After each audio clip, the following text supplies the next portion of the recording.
ایک وظیفہ ہے، بڑا زبردست وظیفہ ہے، جو اس عمل کو کرے گا نا اللہ تعالیٰ اس کو عجیب و غریب مال عطا فرمائیں گے، اور مالی اعتبار سے کبھی بھی وہ پریشان نہیں ہوگا، مالی اعتبار سے کبھی بھی پریشان نہیں ہوگا۔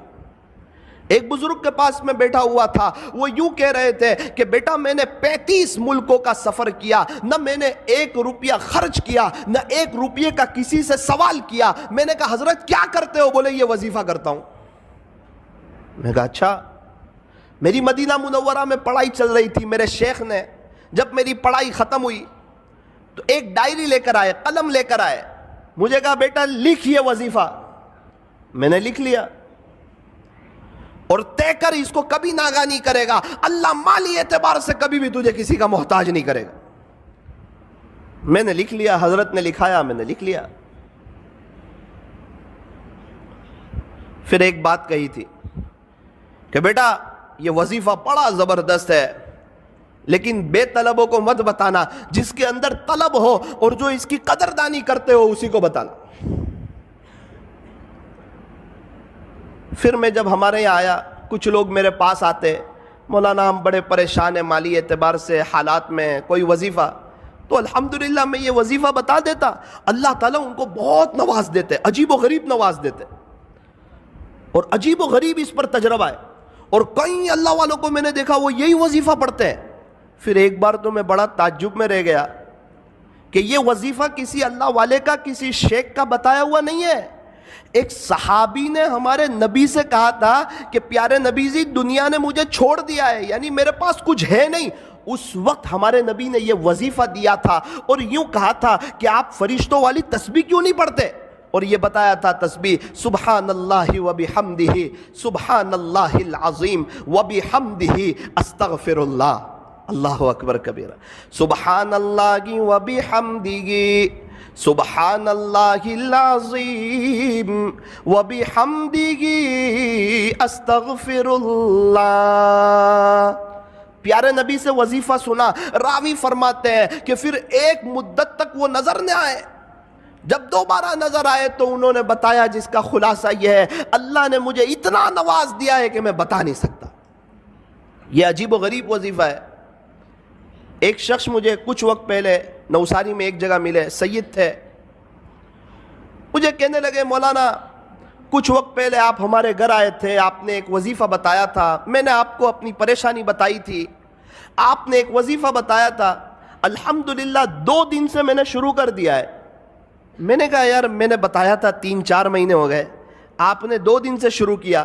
مولانا آپ کو نہیں معلوم، آپ بتا رہے تھے، پردے کے پیچھے سے میری بیوی یہ وظیفہ سن رہی تھی، اللہ کی شان اس نے پابندی سے کیا، ابھی اس کے 36 لاکھ روپے آ رہے ہیں، تو میں نے بھی شروع کر دیا۔ میں نے کہا یار آپ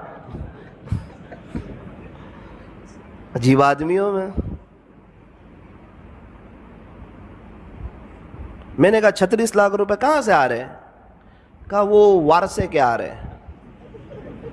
تو میں نے کہا ابا کو مارنے کی نیت سے تو نہیں پڑھا تھا یہ وظیفہ؟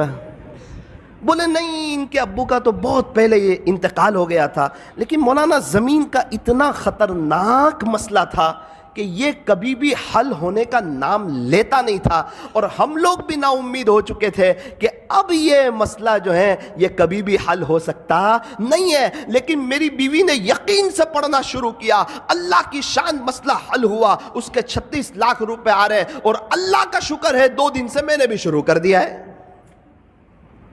ہمارے نوساری میں ایک بڑے مالدار شخص، ان کے پاس میں بیٹھا ہوا تھا، تو شیخ سے وہ بھی محبت کرتے تھے، مدینہ منورہ کے شیخ سے، تو میں نے ان کو یہ وظیفہ بتا دیا۔ کہنے لگے نا وہ بڑے آدمی ہیں اور ان کا بتایا ہوا وظیفہ کرنا ہی چاہیے۔ میں نے کہا ان کا بتایا ہوا نہیں، پیارے نبی کا بتایا ہوا ہے، یہ کوئی اللہ والے کا بتایا ہوا نہیں ہے، یہ کوئی تجربہ کرنے کا وظیفہ نہیں ہے، یہ تو عمل کرنے کا وظیفہ ہے۔ اچھا کیا بتایا؟ تو میں نے ان کو بتا دیا۔ 2 دن کے بعد مجھے ملے، کہا بیٹا یہ وظیفہ کبھی چھوڑنے جیسا نہیں ہے۔ میں نے کہا کیوں؟ بولے بیٹا پیسہ تو بہت ہے، سب جگہ روکا ہوا ہے، ابھی میں حالات میں تھا کچھ وقت سے، پیسے کے بارے میں ہاتھ میں پیسہ نہیں تھا، زمینیں جائیداد پراپرٹی بہت، ہاتھ میں پیسہ نہیں۔ تو میرا بڑا بیٹا میرے پاس آیا اور یوں کہنے لگا ابا بہت پہلے آپ کے 70,000 روپے میرے پاس تھے، وہ ابھی آپ لے لو 70,000۔ بولے، میں نے بولا پھر؟ بولے اب کبھی یہ وظیفہ نہیں چھوڑوں گا۔ اللہ اکبر کبیرہ۔ اور شیخ خود فرماتے تھے میں نے جس کو بھی بتایا، جس نے بھی یقین سے پڑھا بیٹا آج سب کروڑ پتی ہے، اور جس نے بغیر یقین کے پڑھا وہ جہاں تھے آج وہاں کے وہیں ہیں۔ تو میرے عزیزوں ایک بات یاد رکھو، یہ وظیفہ جو ہے یہ بڑا زبردست ہے۔ میں نے ایک سوال پوچھا شیخ سے جس پر وہ مجھ سے بڑے ناراض ہوئے، بہت زیادہ ناراض ہوئے، اور مجھے کہا بیٹا تیرے سے مجھے یہ امید کبھی نہیں تھی کہ تو مجھے یہ سوال پوچھے گا۔ میں نے کہا شیخ یہ جو وظیفہ پڑھیں گے 100 مرتبہ تو صرف رزق میں برکت ہی ہوگی یا ثواب بھی ملے گا؟ تو بہت ناراض ہو گئے۔ ایک مثال سے سمجھایا مجھے کہ 400 روپے کلو کی چائے ہو اور اس پر 50 روپے کی ڈول کی آفر ہو تو تجھے صرف ڈول ملے گی یا چائے بھی ملے گی؟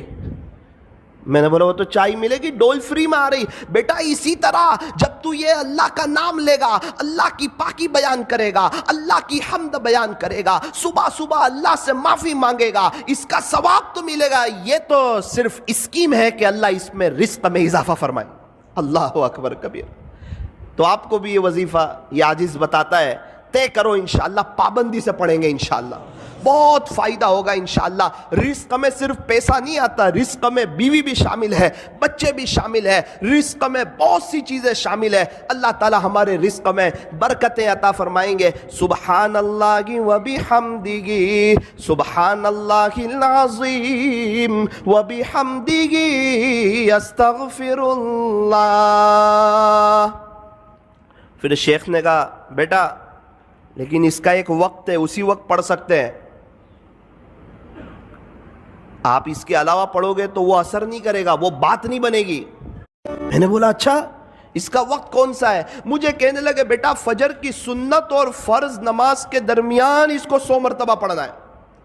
فجر کی سنت اور فرض نماز کے درمیان اس کو 100 مرتبہ پڑھنا ہے۔ میں نے کہا حضرت اگر اس وقت کوئی نہ پڑھ سکے تو مجھے تعجب سے دیکھنے لگے کہ اس کا اپنا ہی مسئلہ لگ رہا ہے۔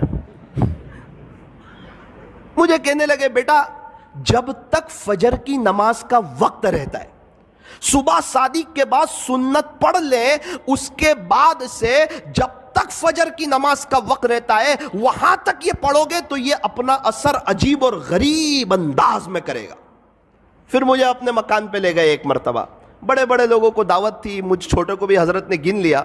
اللہ اکبر کبیرہ، بہت سی نعمتیں دیکھی، مجھے بتانے لگے، اس کی اہمیت سمجھانے لگے کہ دیکھ بیٹا یہ وظیفے کی برکت ہے کہ اللہ تعالیٰ نے مجھے ایسا شاندار مکان دیا، دیکھ بیٹا اس وظیفے کی برکت ہے ایک کار تو ایسی میرے گھر کے باہر کھڑی ہے جو تیرے ہندوستان میں لانچ بھی نہیں ہوئی ہے۔ تو وظیفے کو معمولی مت سمجھنا، کبھی چھوڑنا مت، اس کی پابندی کرنا، انشاءاللہ اللہ تجھے بھی بہت نوازے گا۔ اسی وظیفے کی برکت سے کئی سالوں سے اللہ تعالیٰ نے مجھے عجیب و غریب نوازا ہے، میرے اپنے تعلقات والوں کو بتایا ہے، اور اللہ تعالیٰ نے سب کو نوازا ہے۔ تجربہ کرنے کی ضرورت نہیں ہے، یہ عمل کرنے کی ضرورت ہے، یہ کسی ولی کا بتایا ہوا نہیں ہے، یہ پیارے نبی حضرت محمد الرسول اللہ صلی اللہ علیہ وسلم کا بتایا ہوا ہے۔